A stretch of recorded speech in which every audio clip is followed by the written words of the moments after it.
Have you ever wondered how much courage it takes to lead millions of people in times of uncertainty? Have you ever thought about what it truly means to be a spiritual leader, able to inspire the entire world even in its darkest moments? Today, I'll take you on a journey through the lives of three Italian popes who, with their humanity, faith, and choices, left an indelible mark on the 20th century: Pius XII, John XXIII, and Paul VI.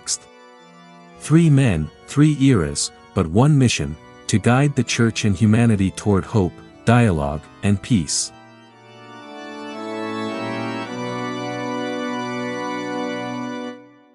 Pius XII, the Pope of War and Diplomacy. Eugenio Pacelli, elected Pope as Pius XII in 1939, immediately faced one of the greatest challenges in history: World War II. A man of deep culture, Pacelli had served as papal nuncio in Germany and as Vatican Secretary of State, giving him a profound understanding of international politics. During the war, Pius XII maintained a publicly cautious neutrality, but behind the scenes, he worked tirelessly to save lives. It is well documented that, following his directives, thousands of Jews found refuge in convents, monasteries, and even within the Vatican walls. One lesser-known episode: during the Nazi raid on Rome's Jewish ghetto in 1943, the Vatican opened its doors to hundreds of persecuted people, often at the Pope's direct urging. Pius XII was also an innovator. In 1950, he proclaimed the dogma of the Assumption of Mary, drawing millions of faithful to Rome. He was known to work late into the night, often writing speeches and letters by hand. His legacy remains complex and debated, but his dedication to dialogue and diplomacy left a deep imprint on the history of the Church and the world.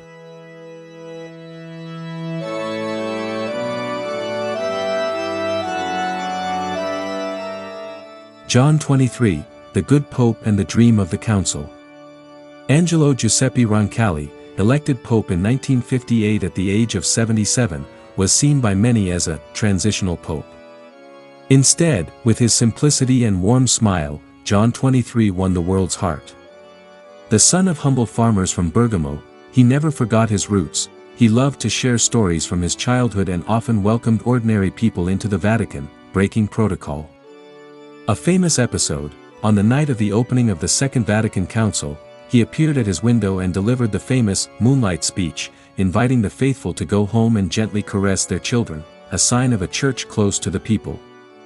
He surprised everyone by calling the Second Vatican Council an event that would forever change the Church, opening it to dialogue with the modern world.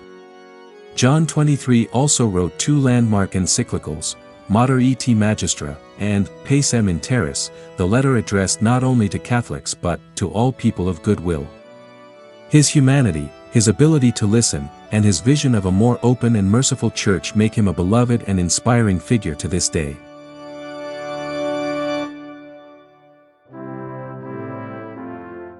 Paul VI, the Pope of Dialogue and Journeys. Giovanni Battista Montini, elected Pope in 1963 as Paul VI, was the first Pope to travel by airplane and to visit all 5 continents. In 1964, he became the first pontiff since St. Peter to visit the Holy Land, where he met with the Orthodox Patriarch Athenagoras, making a historic gesture of reconciliation after centuries of division. Paul VI addressed the United Nations in 1965, delivering the famous appeal, "No more war, never again war." He was a tireless promoter of dialogue, with other religions, with non-believers, and with the worlds of culture and science.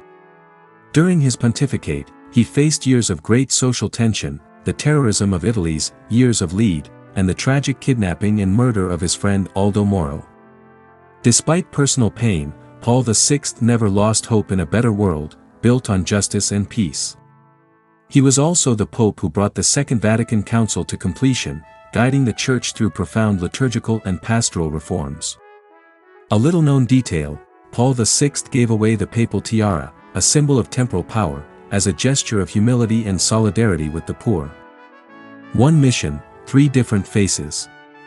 What unites these 3 popes? Perhaps the awareness that, even in the most difficult times, faith and courage can change history.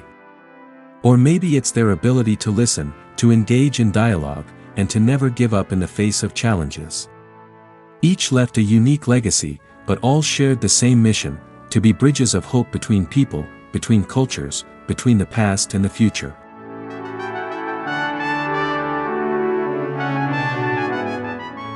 And you, which of these stories moved you the most?